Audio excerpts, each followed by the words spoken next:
Hey, um, Eugenia here. I know I haven't done this for a while because I did not really have the time or the energy or the resources or the equipment. Anyway, I'm back. I just want to comment on the Megalopolis trailer that came out where they use fake quotes disparaging The Godfather and Apocalypse Now and Dracula from like Pauline Kael and Rex Reed or whoever, where they use a bunch of fake quotes that shit on Francis Ford Coppola's critics to start the trailer. I think that level of pettiness is frankly, it's beautiful.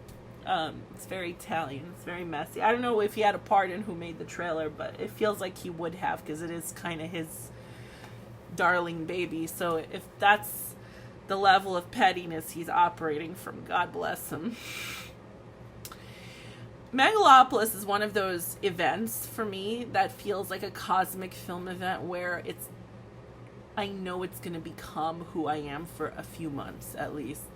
I'm in I'm switching into Megalopolis mode. It's just, that's what it's going to be about for me. Is going to be my personality for a while. It's like when American Honey or something came out, I became just a girl who loved American Honey. Now I'm just a girl who fucking stands the shit out of Megalopolis. There's so many things I love about this trailer. Adam Driver has his season 1 girl's haircut. Perfect.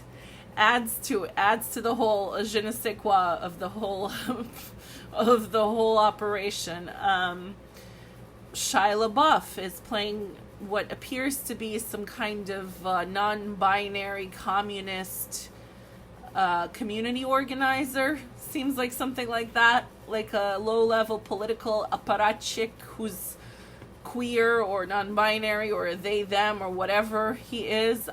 He's beautiful and I'm so happy he's there.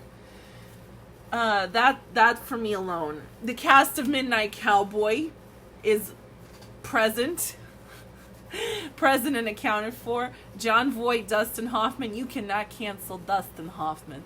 Dustin Hoffman is eternal. So when I saw Dustin Hoffman in that trailer, I was like, thank you, Maestro. Thank you, Francis, for bringing him back. Thank you. I love Dustin Hoffman. I will never not love Dustin Hoffman, okay? So the cast of Midnight Cowboy, Shia LaBeouf is, is some kind of trans, Antifa type dude, which is amazing. Adam Driver has his girl's season 1 haircut, beautiful. The only thing missing for me is Vincent Gallo's not in it. Because he was in, I think, what was the last film, Tetro. That was Coppola's, I think, film previous to this, if I'm not wrong, is Tetro. Which was also very operatic, personal film. This one looks to be not dissimilar, operatic and personal. But I hope this one isn't Tetro, because I am not a fan of Tetro. I know there are a lot of fans of Tetro. I'm not one of them. I don't know, something about it it was boring. And to me, the worst thing a movie can do is bore you. I don't think Megalopolis is going to do that, because Megalopolis, from even what I saw in the trailer, it cannot possibly be boring. It looks phenomenal. I mean, and it looks like it's commenting, it's very relevant to our society now. At the beginning, even his quote where Adam Driver says, our society now is an outgrowth of this civilization, and it has come to a dead end. If that's not the most relevant thing I've heard recently. We are a society that's an outgrowth of a civilization that has come to a dead end. So immediately seems like relevant. Immediately seems like it's going to be a commentary on the current state of humanity. So that's already something.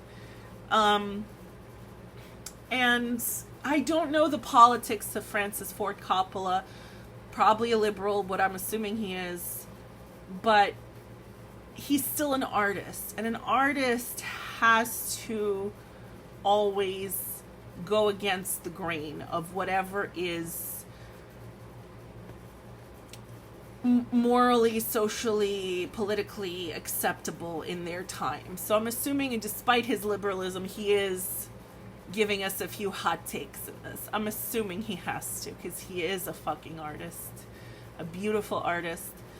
I love the fashy aesthetics. It's giving the conformist. I mean, anything that has a Roman Empire aesthetic going into Italian fascism is gorgeous, is going to be gorgeous. We all know from the conformist that Italian fascism had one thing going for it, and it was aesthetic. Very kind of opulent, Baroque, you know, chiaroscuro, fucking Byzantine, golden decadence. Decadent. It's like that scene in Annie Hall with the fucking film asshole professor standing next to Woody Allen when he's talking about Federico Fellini. He says, his last film was very decadent. It was very self-indulgent. He's a very self-indulgent filmmaker. And that's one of the quotes, one of the fake quotes at the beginning of this trailer is someone calling Francis Ford Coppola self-indulgent. Which I think, at this point, if you call an Italian maestro, an Italian film genius, if you call him self-indulgent, that's a compliment. That he's giving himself a compliment. I am self-indulgent, and good, I am here for the fucking self-indulgence. I want a film that fucking, you know, he's singing to the goddamn rafters, it's aiming for the fucking outfield, the fucking fences. I love it. I fucking, goddamn, my personality is going to be this film. If I make it, I need to live to September 23rd or whatever time at the end of the month of September that the movie is coming out, because I have, oh God, I need to see this. I have to continue to draw breath to see Megalopolis, because I'm really, it's the only thing I care about at this point. I want to bet it's going to be for me, for some people. I'm sure, judging from how it was received at Cannes, that it's not for everyone. And some people might hate it, but I am pretty sure I will be in the contingent of people who absolutely love it for the sort of philosophical clusterfuck it seems like it's going to be. I'm here for it. I am here for messy genius. I'm here for messy genius. Petty, messy genius. So he's really continuing the way he's always been. He's maintained the aura that he's always had.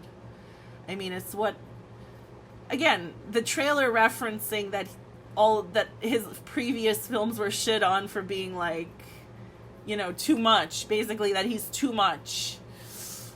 He can't stay on budget, you know, he fires half of his fucking, he fires his entire camera department or whatever the fuck he did, that he was like high or something on set. I mean, all of this is adding to the aura of Megalopolis, and the whole narrative becoming that, you know, this is the film they don't want you to see. You know, no one wants you to see this. People hate it because he's beyond their comprehension.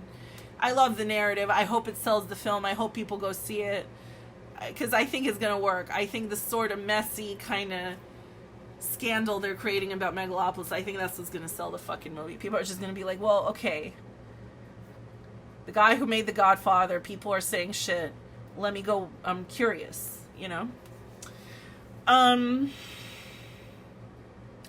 But yeah, this is my, I'm an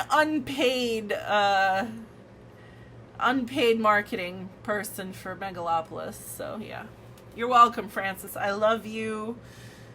I wish you had put Vincent Gallo in the film, but I understand if you chose not to, because I don't know the timeline of him calling you a fat pig and your daughter a self-serving whore. But you know, I understand why you might not have wanted him in the film, but I wish you had put him in the film. But that's okay. Vincent Gallo also wishes he was in the film. He let me know on Instagram that he would have also liked to be in Megalopolis. But anyway,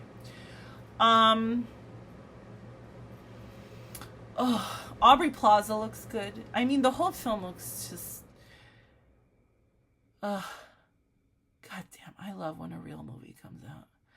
I love when a real movie comes out. A movie that doesn't conform to anything. This seems like it's that kind of thing. I love when a real fucking movie comes out. All right. Peace.